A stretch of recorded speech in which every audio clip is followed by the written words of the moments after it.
Hi, welcome to Nutrition in a Nutshell. I'm going to be doing this and other in a nutshell series like marriage, family, etc.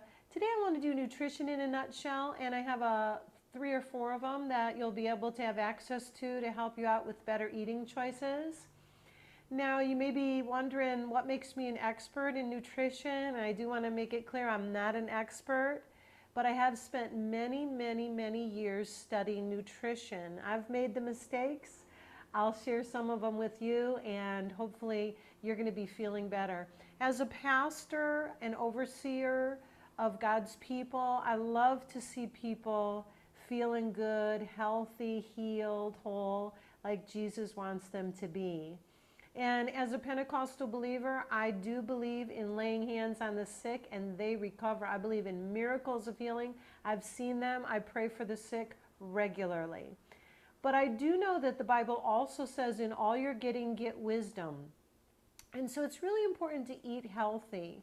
It'll make you feel better mentally and physically. Exercise is also important, and I'm going to do exercise in a nutshell too eventually.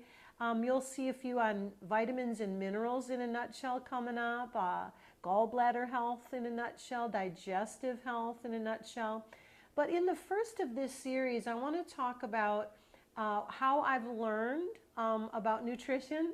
Well, actually, the beginning started back in the early 70s when my sister, Kathy, who was one of the first hippies in the world, I believe, came home and said to my parents and to the rest of us, "Hey, I just got a job at a health food store." And we all looked at her and said, "What's a health food store?" Now, back in those days, the health food store also had a head shop next door where you could buy bongs and other similar paraphernalia. So they had it a little bit mixed up there, but I say at least they were trying. And it was at that time that I began to read books on nutrition. I started with Adele Davis, Let's Eat Right, Let's Get Well, and I began my journey, okay, and started shopping regularly at health food stores. Now, back then, it was kind of a drag. I mean, they said everything was bad for you that we ate practically in America. I mean, sugar, meat, milk, cheese, chocolate, everything was bad. Coffee was bad. So it was like, what am I going to eat? You know, so we ate tofu and lots of vegetables and brown rice. And I still love tofu, vegetables, and brown rice, but I know now you can eat a lot more.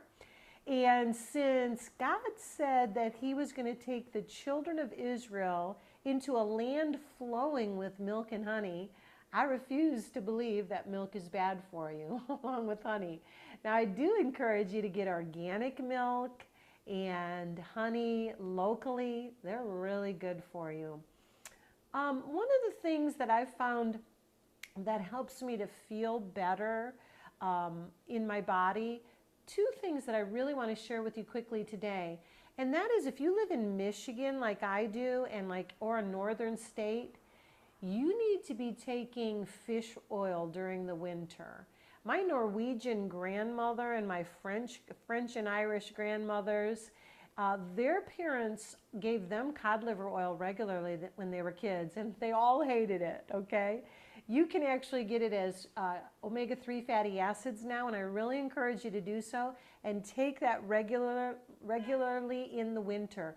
You will have an overall feeling of well-being. And also vitamin D is very important for you to take in the winter because you don't get the sun in the north. So really encourage you to take those to help prevent depression and seasonal affective disorder. Another thing I really encourage you to take if you have trouble with arthritis, joint pain, fibromyalgia, anything like that, I really encourage you to consider a gluten-free diet. Now, I was brought kicking and screaming into a gluten-free diet because I love whole grains. I've made a whole grain bread that I've called Bible bread for my kids for years. We still love it. I'll still make it occasionally. But I've finally given up on wheat for the majority of the eating. And I find I actually eat better because instead of eating a lot of breads and cereals, I tend to eat more brown rice and oatmeal and such, which is a lot higher in fiber and a lot higher in nutrition. Also, I go to Aldi's, and listen, I'm not getting paid by Aldi's, so I'm just telling you that it used to be you'd break the bank practically if you ate gluten-free. It cost you a fortune to find it and a fortune to buy it. Same with organics, but now you can get organics at Meijer, Kroger's, and you can get gluten-free at a good price at Aldi's. And I really recommend this brand for taste and economy, the Live G-Free brands at Aldi's. You can get a lot of organics too, along with certain things like organic soups and stuff, and it won't cost you a fortune. So eat those. I encourage you to do so. I found that as a walker, jogger, that I couldn't walk as many miles before I went off wheat. I would get achy. And when I would descend stairs, I would get achy. And when I was sitting, sometimes I'd have to rub my muscles in my thighs and knees to relieve the achiness. And every once in a while, after watching a TV program, I'd get up and I'd be like, oh, am I like 80 years old here? Because that's how I felt sometimes. And all that's gone now that I eat gluten-free. So I just want to bless you. I just want to help you if you're struggling with any of those things to try these, okay? All right. I think that's all for today. You can catch another one of these real soon. So, hey, be healthy. God bless you.